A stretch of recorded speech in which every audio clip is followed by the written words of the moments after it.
আমরা সব দল থেকে এখানে আসছি, এক বা একাধিক প্রতিনিধি এখানে আছেন। আমরা আজকে নির্বাচন কমিশনে এসেছিলাম। আপনারা হয়তো জানেন যে হঠাৎ করে আমরা একটা ওনাদের পক্ষ থেকে নির্দেশনা দেখলাম যে নির্বাচনের দিন নির্বাচনের যে ভোট কেন্দ্র এর 400 গজের মধ্যে কোনো মোবাইল ইউজ করা যাবে না বা কেউ মোবাইল বহন করতে পারবেন না, এই ধরনের একটা দেখলাম। এখানে শুধুমাত্র সরকারি কর্মকর্তা কর্মচারী বা নির্বাচন কমিশনের সাথে যারা আছেন শুধু তাদেরকে থাকবে, আর কারো থাকবে না। এর মধ্যে মনে হয়েছে যে এটা সাংবাদিকরা ইউজ করতে পারবেন না, আমরা তো আর নাই। তো এটা জানার পরপর স্বাভাবিকভাবেই সর্বপর্যায়ে উদ্বেগ এবং উৎকণ্ঠা দেখা দেয়। এটা কেন? নির্বাচন যেখানে আমরা আশা করছি সুন্দর শান্তিপূর্ণ হবে, মাননীয় প্রধান উপদেষ্টা প্রতিবার বলে আসছেন যে ইতিহাসের সবচেয়ে সুন্দর শান্তিপূর্ণ গ্রহণযোগ্য এবং উৎসবমুখর পরিবেশে নির্বাচন হবে, সেখানে এই ধরনের একটি ঘোষণা সবাইকে উদ্বেগ এবং উৎকণ্ঠার মধ্যে ফেলে দিয়েছিল।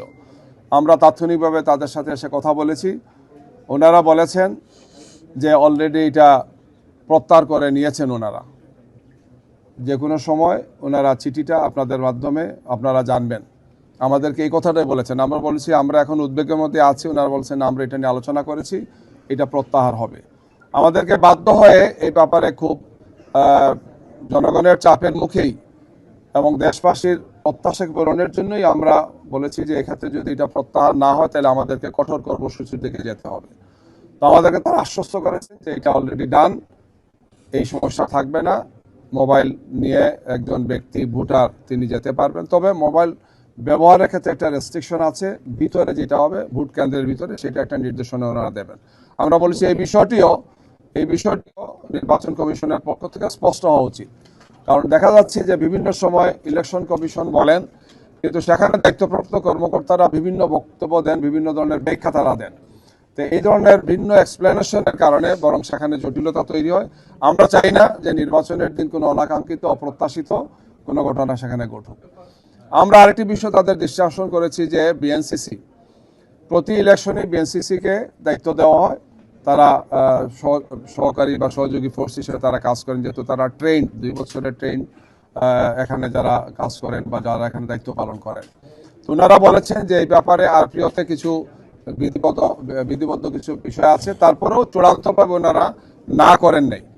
এটাকে তারা কিভাবে সমন্বয় করা যায় তারা সে বিষয়টি ভাববেন। আমরা এটা বলেছি যে এবারের নির্বাচন যেহেতু অত্যন্ত গুরুত্বপূর্ণ একটি নির্বাচন এবং দুটো নির্বাচন এখানে একসাথে হচ্ছে, গণভোট এবং জাতীয় সংসদ নির্বাচন, এবং যেহেতু জনগণের ভোট দিতে সময় বেশি রাখবে এবং গত 3টি নির্বাচনে অংশগ্রহণ করতে না পারার কারণে মানুষের স্বাভাবিকভাবে আবেগ, আগ্রহ এবং উৎসাহ বেশি থাকবে। এই জন্য যত বেশি পারা যায় সাপোর্টিং এই সমস্ত ফোর্সগুলোকে দেওয়া উচিত, যাতে সুন্দর শান্তিপূর্ণ নির্বাচনটা নিশ্চিত হয়। এই ব্যাপারে তারা বলছেন যে প্রয়োজনীয় পদক্ষেপ তারা গ্রহণ করবেন। আমরা আইন শৃঙ্খলা পরিস্থিতি নিয়ে কথা বলেছি, খুলনার ডিআইজির ব্যাপারে আমরা বলেছি, আমরা নাটোরের এসপি সাহেবের কথা বলেছি, আমরা শরীয়তপুরের এসপি সাহেবের কথা বলেছি, আরও কয়েকজনের কথা আমরা তাদেরকে বলেছি যে এই সমস্ত আইন শৃঙ্খলার দায়িত্বে যারা আছেন তাদের পক্ষ থেকে যে ভূমিকা রাখা হচ্ছে সেটা কোনো অবস্থায় একটি সুষ্ঠু সুন্দর গ্রহণযোগ্য নির্বাচনের জন্য অনুকূল নয়। এদেরকে প্রয়োজনীয় দিক নির্দেশনা দেওয়া এবং প্রয়োজনে এদেরকে প্রত্যাহার করতে হবে। মাত্র 30% টাকায় জমির মালিক হয়ে নতুন বাংলাদেশের গড়ে তোলার স্বপ্ন দেখা বাংলা বসতি। অন্যথায় এই সমস্ত এলাকাগুলো সহ আরও কয়েকটি এলাকাতে নির্বাচন সুষ্ঠু হবে না। আমরা গতকালকে আপনাদেরকে বলেছিলাম যে পটুয়াখালীর বাউফলে ওসির কথা বলেছিলাম, ওসিকে তারা প্রত্যাহার করেছেন এবং তিনি বারবার এই ঘটনা ঘটিয়েছেন। গতকালকে তার চরম বাড়াবাড়ি ছিল, পরবর্তীতে তোনার অ্যাকশন নিয়েছেন। আমরা ঢাকা 1500 আরও গুরুত্বপূর্ণ দায়িত্বশীল আমাদের শীর্ষ নেতৃবৃন্দ বা জাতীয় নেতৃবৃন্দ যেখানে ইলেকশন করছেন সেই সমস্ত আসনগুলোতে নিরাপত্তা নিশ্চিত করা, আইন শৃঙ্খলা বাহিনীকে প্রয়োজন নির্দেশনা দেওয়া, এরপরে নির্বাচন কমিশনে যারা আছেন তাদেরকে প্রয়োজন নির্দেশনা নিয়মিত তত্ত্বাবধান করা এবং যে সমস্ত আসনগুলো নিয়ে বা যে সমস্ত এলাকাগুলো নিয়ে আশঙ্কা আছে যে বড় আকারে কিছু হতে পারে সেই সমস্ত ব্যাপারে বিশেষ নজরদারির কথা আমরা বলেছি। ওভারঅল আমরা আশা করেছি, ওনাদেরকে বলেছি যে এমন কোনো পরিস্থিতি উদ্ভব যাতে না হয় আমাদেরকে বারবার আসতে হয়। আমরা মনে করি যে নির্বাচন কমিশন তাদের সক্ষমতার সর্বোচ্চটাতে তারা চেষ্টা করবেন এবং যে সমস্ত বিষয়ে আমরা তাদেরকে দৃষ্টি আকর্ষণ করেছি এই সমস্ত বিষয়ে তারা কার্যকর পদক্ষেপ গ্রহণ করবেন। তো এই বিষয়ে আমরা আশা করব, তাদেরকে আমরা বলেছি যে আমাদেরকে যাতে আসতে না হয়, এমন কোনো চিঠি সার্কুলার ওনারা হুট করে যাতে না দেন যেটা নিয়ে আমাদের এবং দেশবাসীর উদ্বেগ উৎকণ্ঠা তৈরি হয়।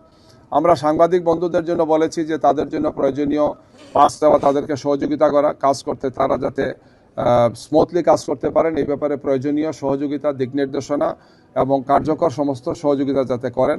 আমাদের সাথে সাংবাদিকরা বাইরেও কথা বলেছেন, তো এই ব্যাপারে ওনারা প্রয়োজনীয় পদক্ষেপ গ্রহণ করবেন, প্রয়োজনীয় সহযোগিতা করবেন। এই ছিল আমাদের ভোট কেন্দ্রের থেকে লাইভ টেলিকাস্ট করার বিষয়টা নিয়ে একটা নির্দেশনা আছে। ভিতর থেকে তো করার আগেও নিয়ম ছিল না, বাইরে থেকে করতে পারেন। আমরা বলছি এই বিষয়টা আপনারা স্পষ্ট করে নিন। কিছু কিছু বিষয় ওনারা বলেন, কিন্তু যেহেতু আপনাদের সামনে না বলার কারণে জাতি জানে না এবং অনেকেই এই বিষয়টা বুঝতে পারেন না, যার ফলশ্রুতিতে বিভিন্ন ব্যাখ্যাটা তৈরি হয়। আমরা বলেছি নির্বাচনটা উৎসবমুখর পরিবেশে করার জন্য নির্বাচন কমিশনের পক্ষ থেকে সময় সময় এই সমস্ত বিষয়গুলো জাতির সামনে স্পষ্ট করা উচিত এবং এই নির্দেশনা দেওয়া উচিত রিটার্নিং অফিসার বা সহকারী রিটার্নিং অফিসার বা আরও যারা আছেন তারা যাতে একই ভাষায় কথা বলে। যেমন নাটোরে গতকালকে রিটার্নিং অফিসার চিঠি দিয়েছেন যে আমার এলাকায় কোনো মিছিল চলবে না। ওনাকে দৃষ্টাসন করা হলো যে বাংলাদেশের সব জায়গাতে আজকে এবং আগামী গতকালকে এবং আজকে বিভিন্ন ধরনের সর্বশেষ যেহেতু প্রোগ্রাম সমাবেশ হচ্ছে, মিছিল হচ্ছে, এটা তো হবেই। বলছে কোন জায়গায় কি হইলো এটা আমার দেখার বিষয় না, আমার জেলায় কিছু হবে না। তো এই জেলা কি বাংলাদেশের বাইরে? এটা আমরা বলেছি এই ব্যাপারে ওনাকে দৃষ্টি আকর্ষণ করা উচিত। এইভাবে জনমনে একটা অস্বস্তিকর অবস্থা তৈরি করছেন। আইন শৃঙ্খলা পরিস্থিতির এতে স্বাভাবিকভাবে ডিটোরেট হবে গিয়ে। উনি এমন কথা বলতে পারেন না যেটা জনগণের জনপ্রত্যাশার বিপরীতে যায়। এই ধরনের বিভিন্ন সময় বিভিন্ন ঘটনাগুলো ঘটেছে, আমরা আপনাদেরকে আগে বলেছি। যেমন শিক্ষকরা, এমপিভুক্ত শিক্ষকরা নির্বাচনী কাজে অংশগ্রহণ করতে পারবেন না। আপনারা আমাদেরকে বললেন যে কেন পারবে না, হোয়াই নট? যেখানে এমপিভুক্ত শিক্ষক ইলেকশন করছেন, নির্বাচনে প্রার্থী হয়েছেন, সেখানে একজন এমপিভুক্ত শিক্ষক কাজ করতে কোনো অসুবিধা নাই।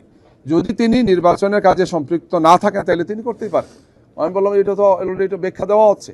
এই ধরনের বিবিধ ব্যাখ্যা, বিভিন্ন ধরনের এক্সপ্লেনেশন নির্বাচনকে প্রশ্নবিদ্ধ করবে। এই জন্য আইন শৃঙ্খলা বাহিনীর সাথে যারা আছেন, প্রশাসনে যারা আছেন, নির্বাচন কমিশনে যারা আছেন, আমরা বলেছি যে এই ধরনের কোনো বিভ্রান্তি তৈরি হয় এমন কোনো ব্যাখ্যা যাতে তারা আর যাতে না দেন। নির্বাচনের মাত্র কয়েক ঘন্টা বাকি আছে, 3 দিন বাকি আছে। আর এই অবস্থায় যাতে আমরা সব দিক বিবেচনায় সর্বোচ্চ নিরপেক্ষতা রক্ষা করি, দায়িত্বশীল ভূমিকা যাতে পালন করি এবং এক্ষেত্রে সবার স্ব ভূমিকা পালনের জন্য আমরা বলেছি নির্বাচন কমিশনের পক্ষ থেকে যাতে প্রয়োজনীয় দিক নির্দেশনা এবং ওনারা সুপারভিশন করেন, তত্ত্বাবধান করেন। এটি ছিল আজকে ওনাদের সাথে আমাদের বক্তব্য। আরেকটা বিষয় আমরা তাদেরকে বলেছি যে যেহেতু মোবাইলটা নিষিদ্ধ ওনারা করেছিলেন, এই ব্যাপারে কথা আছে যে ইন্টারনেটও ওনারা স্লো করে দেবেন। যদিও সিদ্ধান্ত ওনারা নেন নাই, কিন্তু এই কথাটা বাজারে চালু আছে যে ইন্টারনেট স্লো হয়ে যাবে অথবা স্পিডকে ডাউন করবে নিতে। ওনারা বলেছেন যে না, এই ধরনের কোনো ঘটনা ঘটবে না। আমরা বলছি আমরা যাতে এটা আবার দেখতে না পাই যে আপনারা কালকে একটা চিঠি বা সার্কুলার দিয়ে দিয়েছেন যে ইন্টারনেট এই কারণে বন্ধ থাকবে। এগুলো যাতে ফেসিবাদের এই সমস্ত কার্যক্রম ছিল আমরা যাতে এগুলো সামনে দেখতে না পাই। তো এগুলো আমাদেরকে স্পষ্ট ভাষায় বলেছেন। মোবাইলের ব্যাপারে, ইন্টারনেটের ব্যাপারে যে ধরনের কোনো কথা তাদের পক্ষ থেকে যাবে না। আমরা আশা করব যে তারা তাদের কথাগুলো রাখবেন এবং সব দিক বিবেচনায় ওনারা সঠিক এবং যথার্থ দায়িত্ব পালন করবেন।